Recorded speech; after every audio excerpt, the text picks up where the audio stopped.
Amen. I am Sister Lizel J. Espijo from Church in San Fernando, Bulacan. Amen. Amen. Praise the Lord. Kaya ko nang inom mga igsoon. And naroon kay nakakita karon nagtipon-tipon ani nga panagkatigo.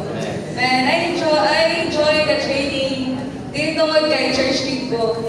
Tungod kay dapat ko'y nakita kung saan yung bahandig nga na kong nadawat.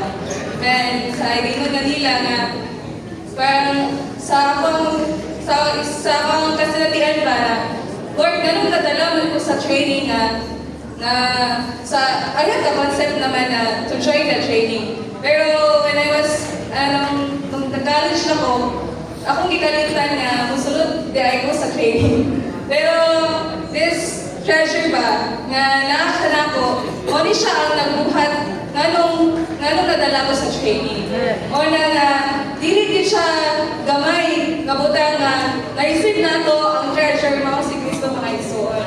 And sa ato ang kinabuhi, sa ato ang Kristohanong kinabuhi, sa pag-iglisyahanong kinabuhi, kanong naman kakang diri, tungod kay naaman kay treasure na atong nadawal.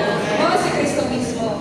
Mo na nga sa mga young people, men, so do sahay, nadala ka sa kalibutan, dili mo kita siya malikayan, kaya naman ka sa kalibutan gano'n.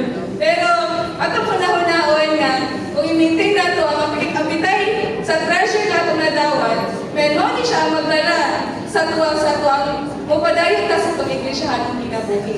Men, isa sa mga serving ones, sa mga nanay, sa mga tatay na muna sa iglisyahan ng kinabuhi, men, nakapadayon na sila, tungkol kay naaning treasure na itong nadawat. Na hindi siya gawin na si Kristo nga nadawat na itong mga igsoon. Pero ako na-realize ka, ang